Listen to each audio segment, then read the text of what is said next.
आज का जो विषय है वह है आचार्य श्री की भूमि से। ओम पृष्ठात् पृथिव्यामयदन्तरिक्षमारुहम् अंतरिक्षात् दियोमारुहम् दियो नाकस्य पृष्ठात् स्वः जेति गामहम्। ओमस्तु तामयां वरदा वेदमाता प्रचोदयाताम्।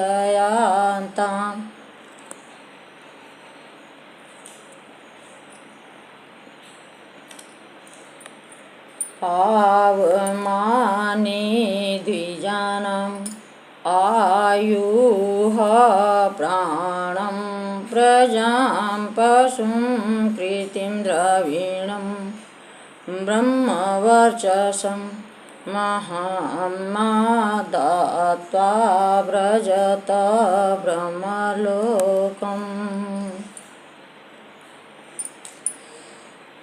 बंधुओं, आत्मा अपने अज्ञान के कारण ही कर्म माया के बंधन में अपने आप बंधी हुई है।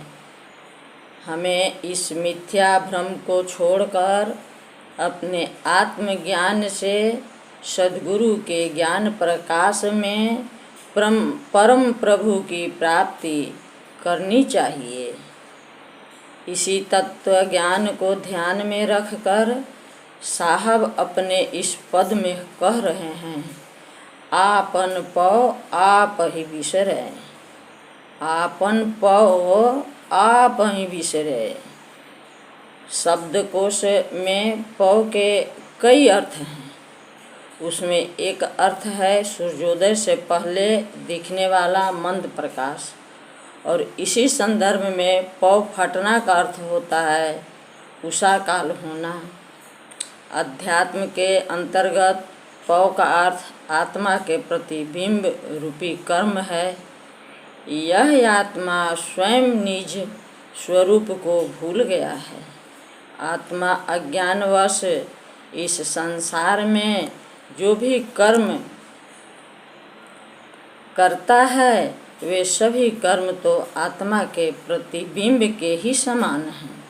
वह यही प्रतिबिंब में अपने आप को देखता है और अपना निज स्वरूप को जानने की जिज्ञासा नहीं करता। बंधुओं, साधकों, यही तो अज्ञान है। जीव के इस भ्रम बंधन से मुक्त होने के ही लिए साहेब सद्गुरु संत जीव को जगाने का कोशिश करते हैं। साहब क्या कहते हैं? जैसे सुनाहा कांच मंदिर में भ्रम से भूखी मरे, ज्यों के हरि बपुनी रखी कुप जल प्रतिमा देखी गिरे। वैसे ही गज हटिक शिला में दशानन आनी गरे। भाव यह है कि जिस तरह कांच के मंदिर में श्वान अपने ही रूप को देखकर भूखने लगता है, उसे ऐसा लगता है कि यह दूसरा कुत्ता मेरे सामने आ गया। कुछ ऐसी स्थिति मानव की भी है। वह अज्ञानवश मायिक कर्म को ही पकड़े रहता है और साथ में यह भी कहता है कि मुझे तो माया ही पकड़ा हुआ है। मगर इस माया को मन से उतारने के लिए सद्गुरु के शरण में रहकर उनके ज्ञान युक्ति भेद को जानना होगा।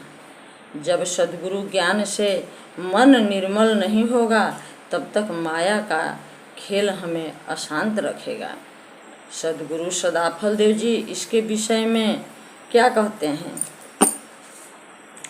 मन माया मरती नहीं, नहीं वासना नाश। यह शरीर मरी मरी गया, कर माया मन नाश। यह आत्मा जब मन माया से छूटकर अपने शुद्ध स्वरूप में आ जाती है, तब उसे आत्मज्ञान हो जाता है। जिस तरह भ्रम में पड़कर स्वभाववश श्वान भूकने लगता है, उसी प्रकार जीव भी माया को अपना समझकर उससे ही चिपका रहता है। अपने स्वरूप पहचानने के लिए गुरु ज्ञान अनिवार्य है। अतः आप सभी इस पर विचार करें कि हमें अपना स्वरूप कैसे प्राप्त होगा और फिर परमात्मा स्वरूप कैसे प्राप्त होगा। इसलिए सद्गुरु संत का खोज करें। बोलिए सद्गुरुदेव की जय।